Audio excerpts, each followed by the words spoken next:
Scott here with you on Continuous Miracle Radio. Welcome to the show. Glad you're here with us again today. This is a pre-recorded show this morning, so we're going to put this one together for you, not live.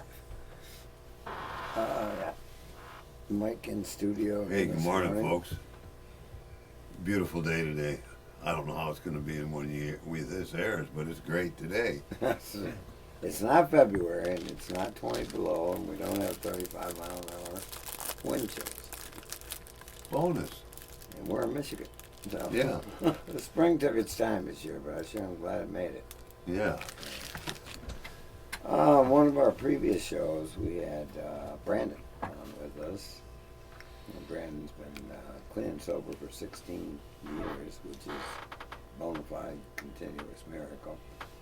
And in those 16 years, he's had really done some amazing work. And that's why we wanted to have him on for another show. He can explain a little more detailed what he does. But it's good to know where our tax dollars go and how they're being expended in the recovery community, and how many people are actually being benefited and being helped by some of that funding that takes place, and the policies that drive some of that funding. So, and he's intimate with that because that's what he does for a living for folks like us.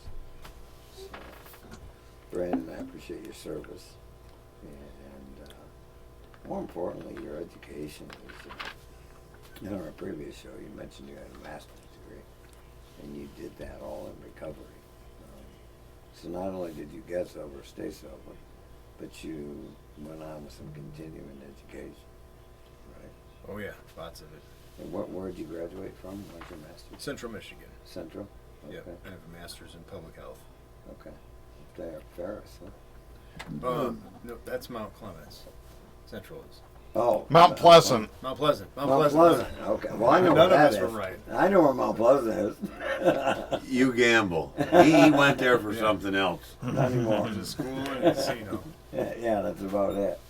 Well, there used to be a lot of oil fields up there, a lot of work that way, but that's kind of gone by the wayside. So, Oil City. yeah, Oil City. Yep.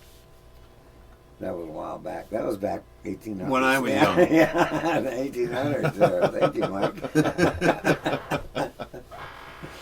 I still remember. Yeah, that piece kind of disappeared. Like it was yesterday. But the school's still there and still educating young people, so that's a good Yes, thing. sir. Yeah. We're old people. Yeah, we're old people. Whoever shows up, right? Yeah. Yeah. We all need a little continuing education. So You know, if you get a master's in public health, that's probably beneficial if you're going to work for public health department. They do prefer it, yeah. Preferential treatment towards things like that. as they well should.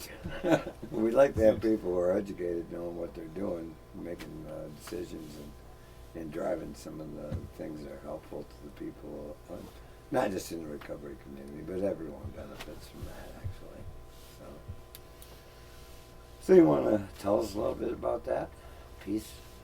Of your, Yeah. I mean, the education piece is fine. Yeah, Let's sure. start I mean, there. I can start, with the education. Mhm.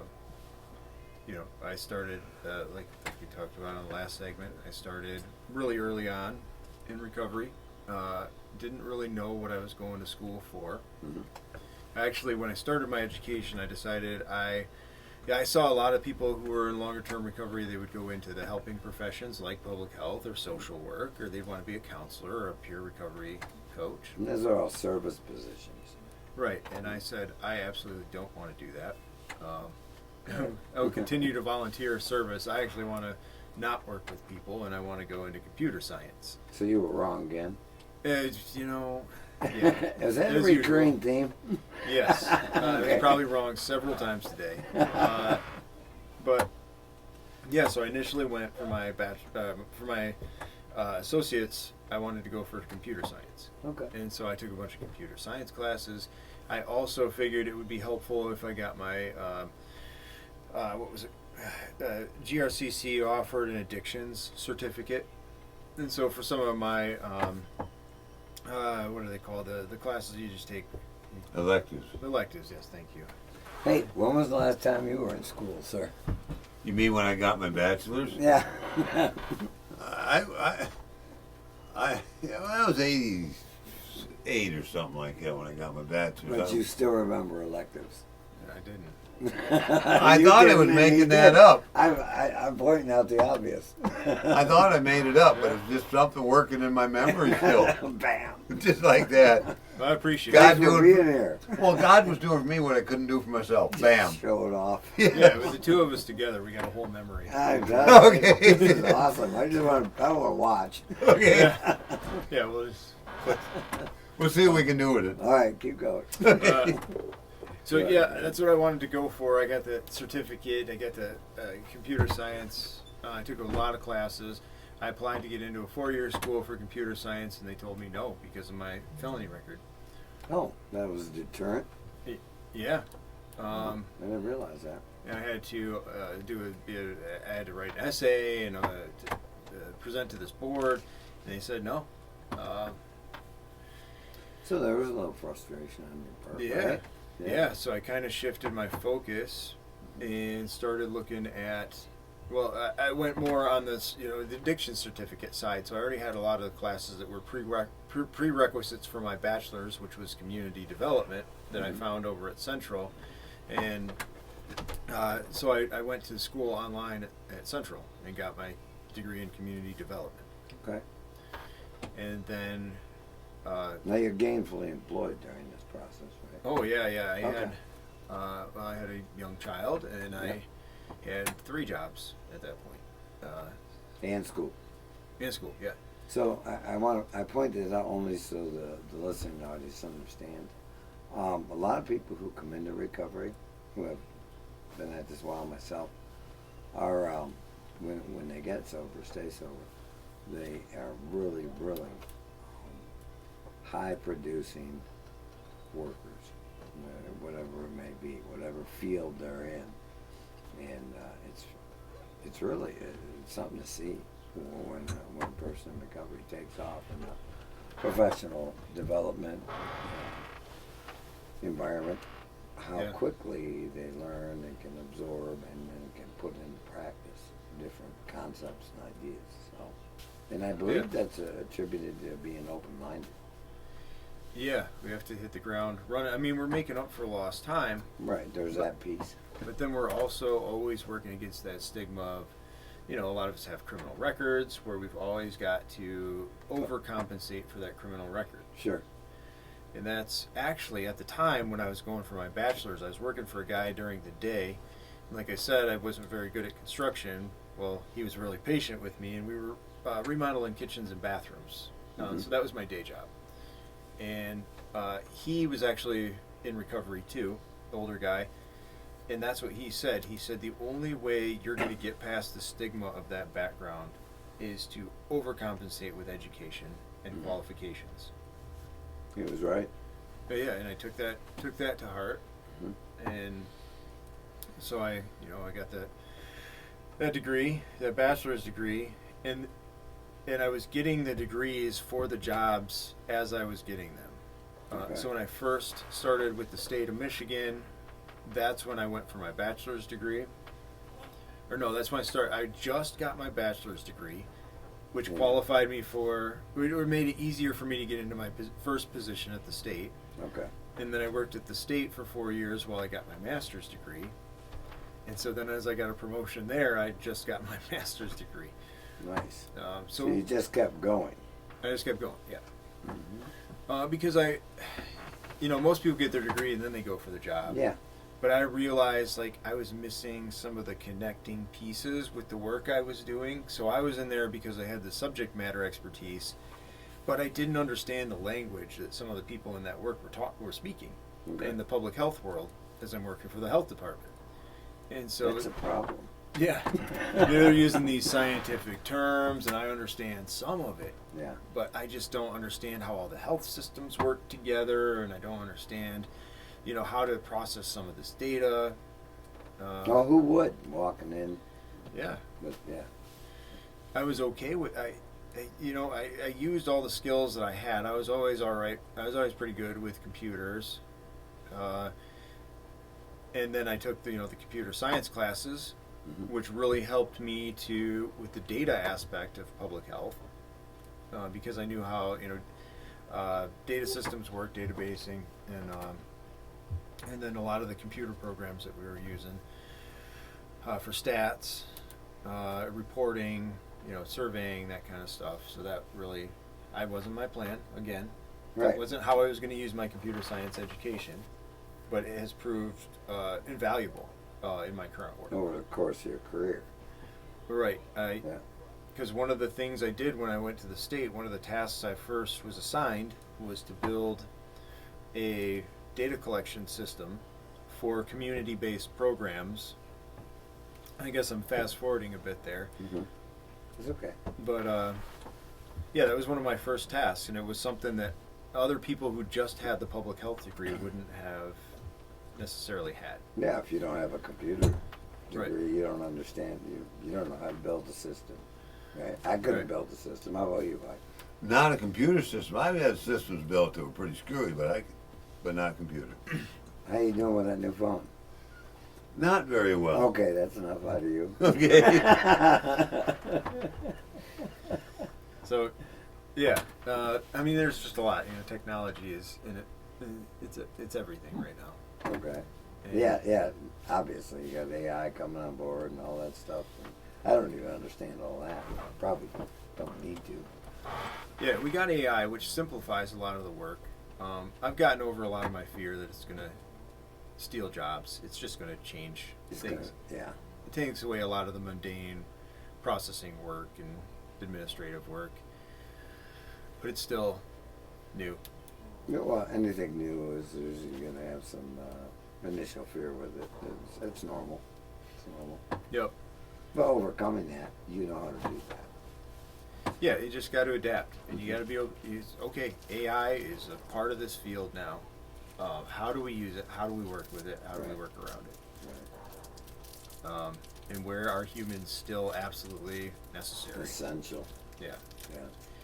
And especially in this work where you're translating dollars and policy to saving human lives. Yeah, to human suffering. Yeah, you have to be able to bridge the gap to human beings. Yeah. There's no substitute for that. Yeah, it takes a real person. Yeah, you have to. At the end of that chain of computer programs and software, you've got to have a real person, because we're not trying to cure addiction in computers. Like computers don't have an addiction I like that. problem, Yeah. right? I wonder how AI thinks about all that.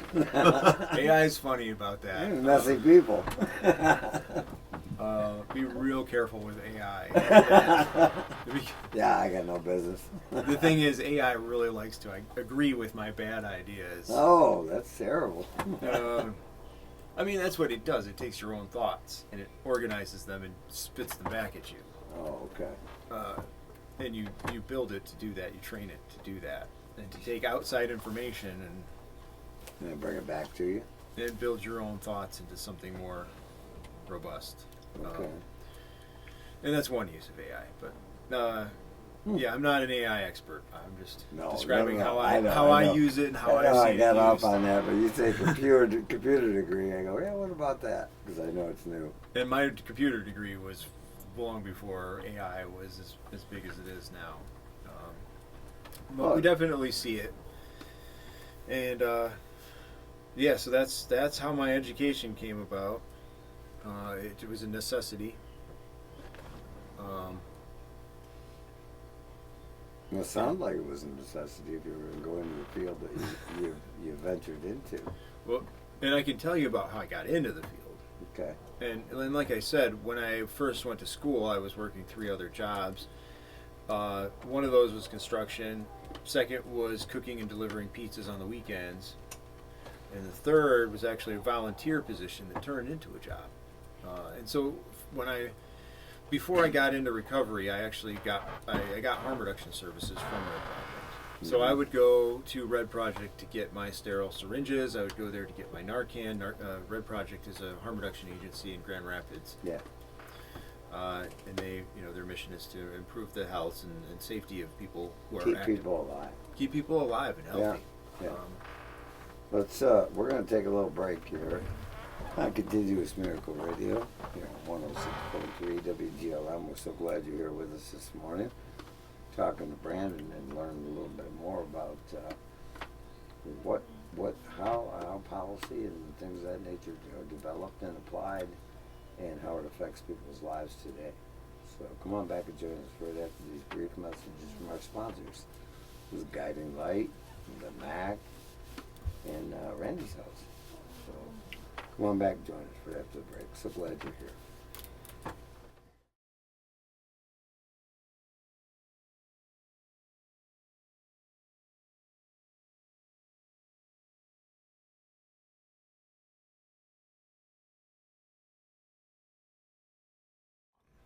And Scott here, back with you on Continuous Miracle Radio, talking about recovery and some of the policy objectives for the state and how things are put into action for the benefit of actually everybody. It doesn't really affect just the recovery community, but the piece we're talking about today does. So before we went to break, Brandon, who's representative, was telling us a little bit about the RED project and how that initiative took off and how it's affecting and grown, and we're saving lives today as a result of it. And that's a state policy. Yeah, and I do want to make it clear that anything I talk about at the state policy level or with my position there, strictly my opinion. I do not speak on behalf of the state. No, we understand that. Speaking on my opinion of what's happening at the state, my knowledge there of what I can share. So I was talking about my experience at the RED Project. I started there as a client, receiving syringes. It was a huge impact on my use. I wasn't ready to stop at that point, but I was willing to take steps to keep myself safer. And it was alive. I believe that was a huge part of me getting to the point where I wanted to enter recovery, because I knew, even as hopeless as I was at that point, that I was able, if I had the tools in front of me, to take steps to pull to make positive choices in my life. Now, when you were encountering the folks at RED Project, were they do they encourage folks to maybe steer them towards recovery, or is it pretty sterile environment where, when I say sterile, I don't mean it. I know what you mean. But I mean, are they pretty much autonomous? Here's your needles. Okay. And that's a good question, because it a lot is, of people, because I don't know. That's why. Yeah, and a lot of people from the outside looking in, or especially people who are not involved with recovery or addiction, will look at that and wonder that isn't this like separate from recovery? But the thing is, like, going in there, I knew I had a problem. Like, sure. if I'm walking into a building to ask for sterile syringes and for a medication that's going to help me not die from using substances, Right. It's in there. It's already in my head that, like, maybe things are not going great with my substance use. Right. Some people are more casual than I was, but for me, I knew where I was at, even if I wasn't ready to act on it. And so we don't really have to tell people, like, hey, it's cool that you're, like, using safely, but we really want to get you to recovery. Like, they know. Yeah. You don't have to send them that message. Right. What we do say is, hey, man, we love you as long wherever you're at. As long as you're going to stay there, we want to keep you alive. If you ever need anything else, we're here. You can't ask for more than that, can you? No, I can't push anybody into recovery. No. And that's the best thing I can do, is reach out my hand and say, you know what, when you're ready, I'm here.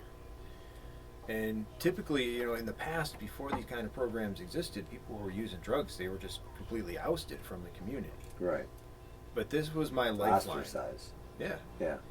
And so this was my lifeline. And, I talked about on the last segment, reaching out and getting treatment. And that was a huge part. RED Project played a huge part in supporting me in that, too. Did they offer some guidance and direction? Or? Yeah.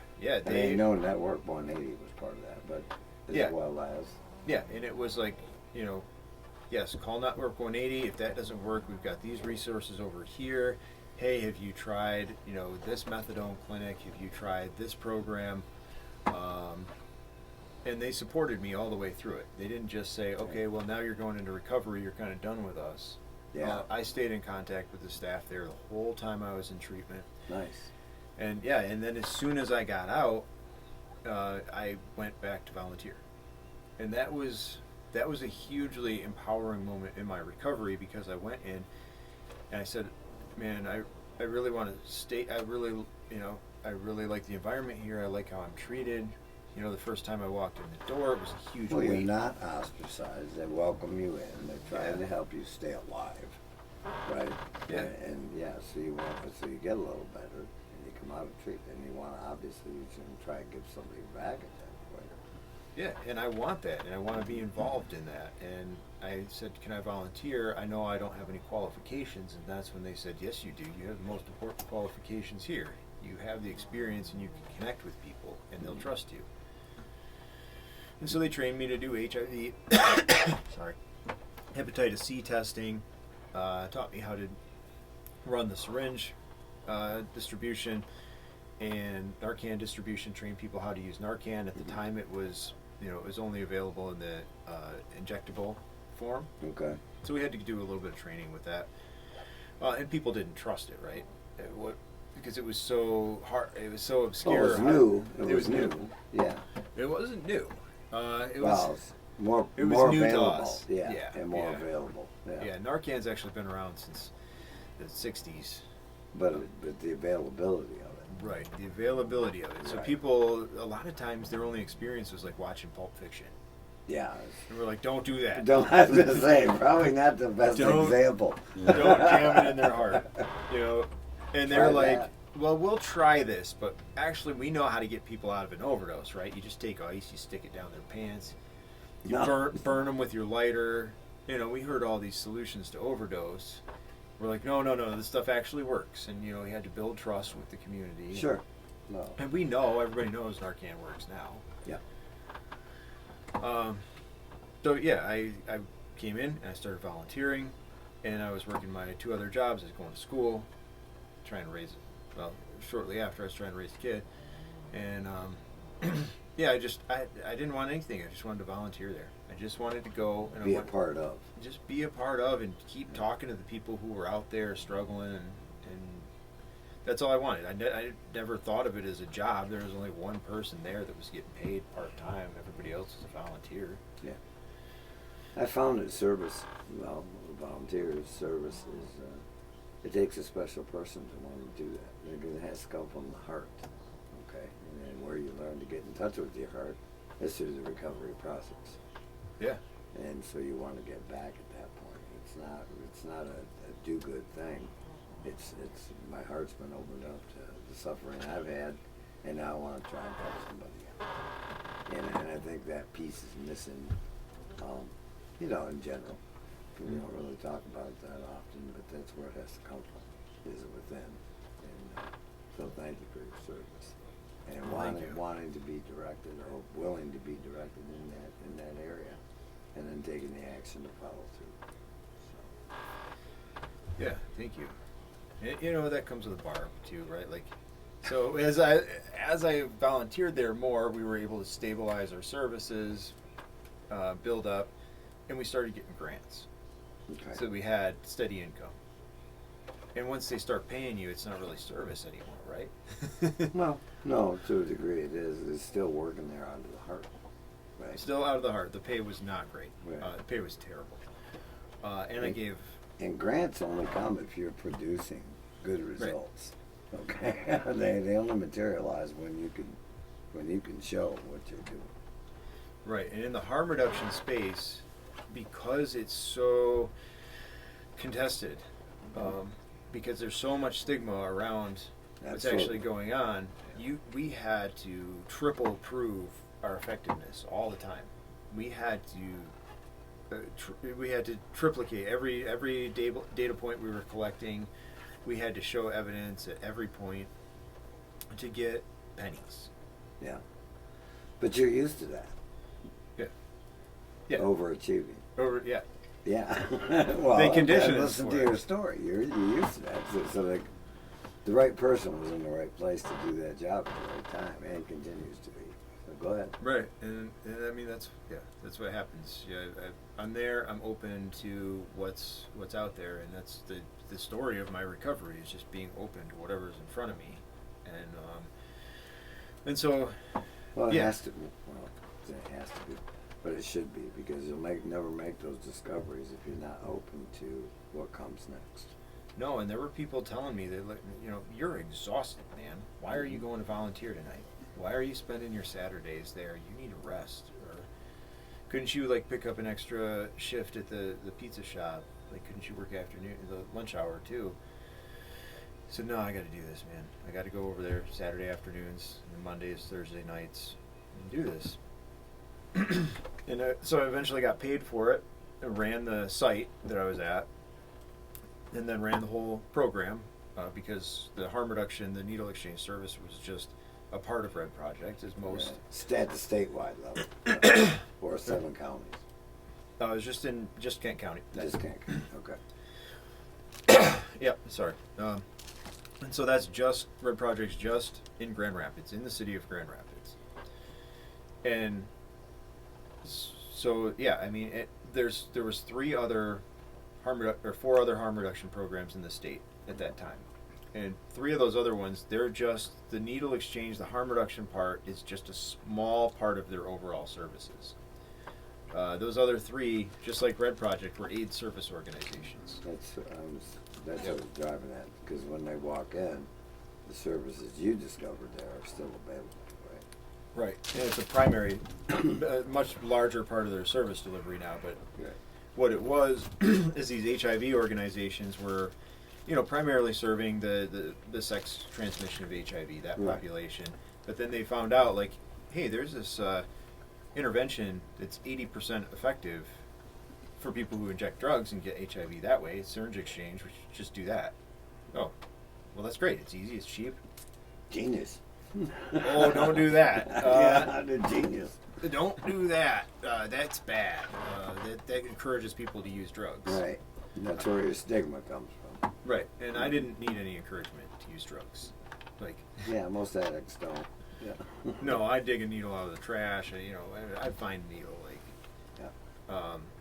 So, yeah, you know, fast forward, we got more and more grant money. I was able to start running the program so that the director and the other staff we were bringing on were able to handle other parts of the HIV prevention, hepatitis C prevention. And so then we expanded. First, we expanded our overdose prevention, so the Narcan. When we started giving that out, it was only down at our one location. You could access it 7 hours a week. Yeah, it's not prevalent. Yeah, it's not getting out to where it needs to go. Right. That's the case. Right. And at that time, Narcan or naloxone is a generic medication. It's cheap. It's over the counter. The problem we started running into was companies were just not used to producing it in that amount. So there wasn't the demand for it. Sure. So we couldn't get enough. But it was cheap. It's generic. Nobody, oh, okay, generic medication, whatever. Cheap for saving a life. Yeah. You know, cheap. But the policy didn't. The policy wasn't conducive to it, because in Michigan at that time, you could only have a medication prescribed to you that was going to be used on you. So you could only use your Narcan on yourself legally. That's not good policy. Right. How are you going to use it if you're Right. incapacitated? So that's why it was like a new kind of thing. We had Sure. to, and we had to go out there and we had to advocate and we had to, you know, show the value of this. And it was hard. We give it out at the syringe service program, but then we also wanted to make sure people in treatment got it. So people who were leaving detox, people who were leaving inpatient got it. And so we had to go in and we had to get the buy-in of like, From hey, the treatment centers. yeah, and we got all this pushback that was like, well, that's not what we're selling here. These people are going to go out and stay sober. We don't want to tell them that they're going to relapse and they're going to need this medication. Right. And we got a lot of pushback from people who shouldn't have been thinking that way. But it was new. It was new. Yeah. And then people have a heightened sense of fear when new ideas and concepts are presented. And that's normal. That's human behavior. And what completely flipped it on its head was, one, the counselors were like, I'm sick of seeing people die, man. I get close to these people, they go out, they relapse, they die. Sure. I would love to give them Narcan. The people in charge weren't on board, but the people who were Doing the work. were doing the work were like, yes, we need to do this. And so that's how we got our foot in the door. And then what happened is the few treatment centers that we worked with and got the Narcan into people's hands, they would go out, they would use it, and either they would be saved or they would save somebody's life. Okay. And it was powerful, right? Because they come in, they say, man, I saved somebody's life. I saved somebody's life. Because I had this can of Narcan. Yeah, it was hugely It was empowering. accessible. Yeah. And and there's another study that looked at that and said that, not only is somebody who's revived by Narcan more likely to recover, but also somebody who has performed a reversal is more likely to get into recovery and stay in recovery. Because it's just one of those things that shows you you're not worthless. You're Right. You have value. Somebody Well, cares. everybody does. Somebody can tell you that, but until you realize it yourself. Right. That's the tangible thing, is when you put that Narcan in somebody's hand and say, no, I actually do care. You do have value. Right. And so that was the most palatable part of our programming. And we were able to expand that to 7 counties first. We were able to start training law enforcement. How to perform with a can of Narcan when they come upon a overdose. Yep. And we got contracts a lot in the southwest part of the state to do that. And so that's how our programming started to spread, is through that route first. I know it's prevalent in the southwest corner of the state. I've been spending quite a bit of time there recently. And I see and hear about it quite often, so good on you for getting that stuff to where it needs to go to save lives here in the state of Michigan, sir. Thank you. Thank you. So Darren's telling me we're going to take a little break here and hear from maybe some of our sponsors, Guiding Light in the back, Randy's house. And come on back and join us after this brief interlude, and we'll continue our conversation with Brandon right here on WGLM 106.3. Thank you so much for listening.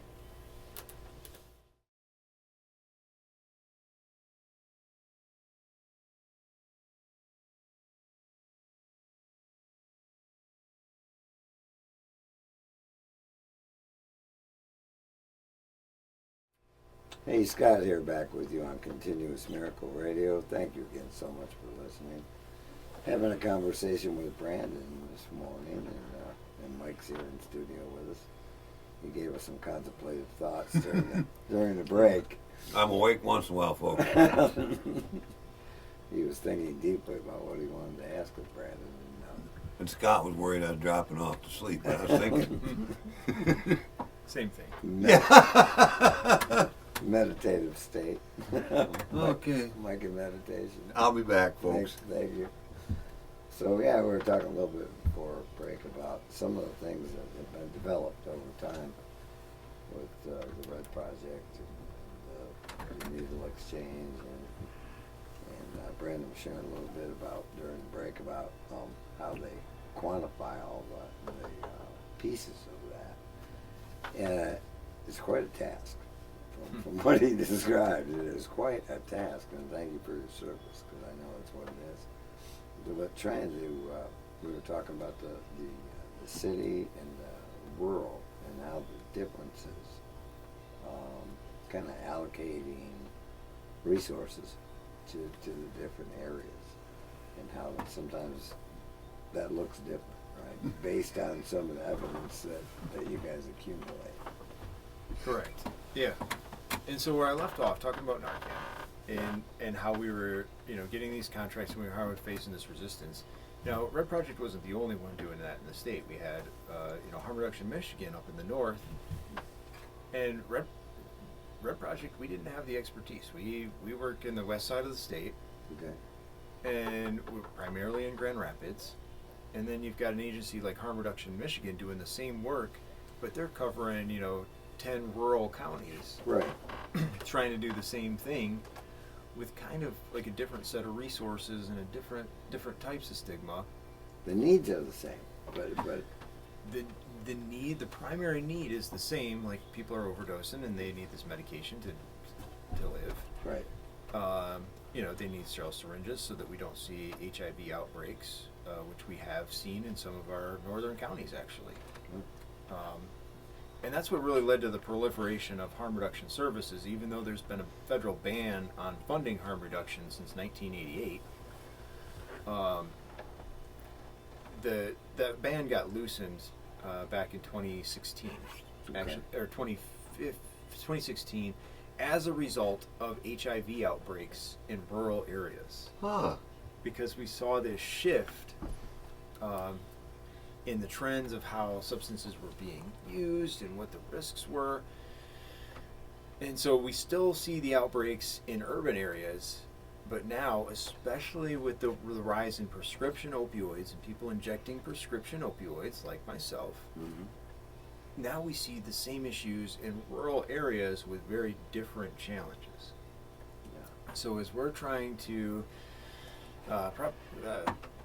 expand these services throughout the state, we learn very quickly that we have to take a very granular look in these different communities. And so syringe service programs remain the most effective way to get Narcan to the people who need it most.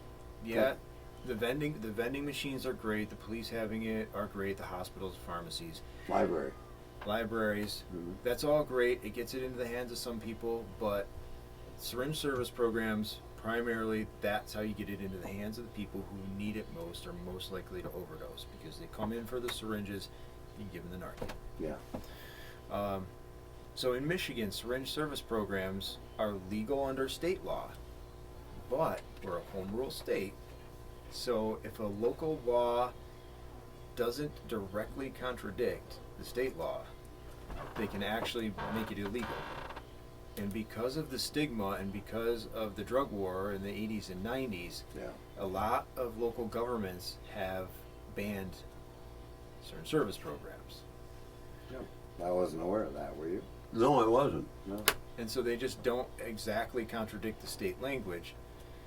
And so we had to go, once I went to the state to try to expand, so I helped expand Red Project. I didn't do it myself. Oh, yeah. I cannot claim any credit for doing this all myself. I'm sure you had a lot of people involved. A in lot that. of people involved. I was just part of it. Then I went to the state to help them expand once the funding ban was partially lifted. Okay. We started in the rural areas, and we had to go city by city to talk to the leadership and say, this is why this is a good idea, this is why you need this. And so we had to show that with evidence and data. We had to, Well, to overcome stigma, right, the leadership in the community, elected or non-elected, needs to see some evidence to show that this is worthwhile. that Right. We're going to be helping people. right. So this is going to help you, it's going to save lives, it's going to save money, and it's not going to hurt anybody. And luckily, syringe service programs have been around since the 80s, and in Michigan since the 90s. So we had, a mountain of evidence to say, look, this is how much it's going to reduce HIV rates. This is what it's going to cost you if you have an HIV outbreak like Southern Indiana. And this is what's not going to happen. You're not going to have like a mad rush or drug tourism come into your town. Right. Like that stuff's not going to happen. You're going to have a bunch of residents that are safer, healthier, and 3 to 5 times more likely to enter recovery and stay in recovery. Wait a minute. Say that again. That's critical. Right. So the evidence with syringe service programs says that people who engage with the syringe service program are 3 to 5 times more likely to enter recovery and stay engaged with recovery, and that's the result of several studies, actually. I remember working in the drop-in center and seeing something similar to what you're saying, that the people that came to get needles, they got quite an education about other things while they were there. Yeah, and they know where to get help. They know who's not going to turn them away or who's going to treat them bad when they ask for help. Did you know that there's quite a stigma from people with some kind of mental issues about seeking help because they've been turned down or denied medical services because of their behavior, which is a manifestation of their mental illness. Right. So after a while, they get beat down about trying to get services, and they're not worthy of it anymore, they think. Mm-hmm. And I saw people in those circumstances learn things about their health from the participating in needle exchange and asking just a question or two besides and getting pointed to resources. Yeah, it's. And that's the importance of a drop-in center. Yes, sir. Yeah. Yeah, I don't say you need to stop doing this before you come get help. Right. Hey, we're going to come meet you where you're at. We're going to give you help while you're in the midst of it. And Right. we're going to give you the kind of help that you want and you're willing to accept. And when you want something more, we're here to give it to you. We can't force people into recovery. No, it's not gonna. It's not. And I've never seen it work. No. And so we've had to, so my first role with the state was to expand harm reduction programs. Now I work under the opioid settlement, so my focus is more broad into treatment, recovery, prevention, and harm reduction. And coordinating all those pieces to work together based on the feedback that we get from the community and from these programs. That's a big job. That's a big job. Yeah. Yeah. So I'm on a big team. It's a very small team using a lot of information to Doing make this extraordinary information. work. It's I never a gotta dull throw day. something out that I heard. Well, it's results oriented. It's extraordinary work because what they do produces good results within the communities. That's extraordinary work in the recovery on behalf of the recovery community.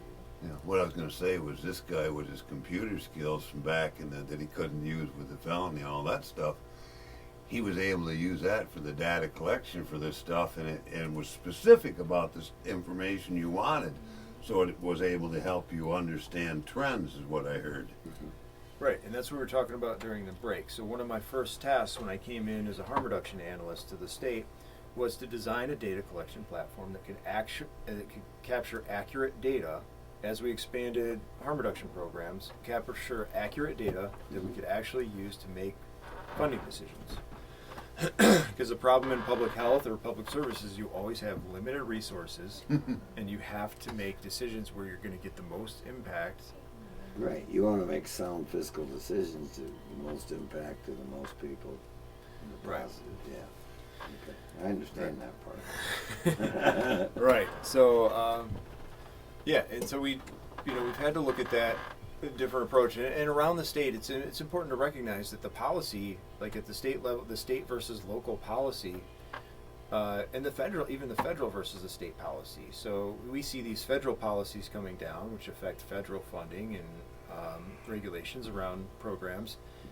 But then Michigan has some autonomy in how they interpret those or how we enact our own policies. So federal elections are important, state elections are important, and then even down to the granular, like local elections. Like I said, these local laws that contradict or don't directly contradict the state law, even at a local level, advocacy and voting is important. Absolutely. I advocate everyone to vote. I don't think I've ever missed an election. No. Just because I know the importance of it. And I wish most other folks did too, because every vote matters. I don't care which way you vote, just your vote matters. And when I got out of prison, I didn't have that right. You're right. And we only got those restored not too long ago. Yeah. And so a lot of times the people most affected are the ones pushed the farthest from the table, the farthest from the decision-making position.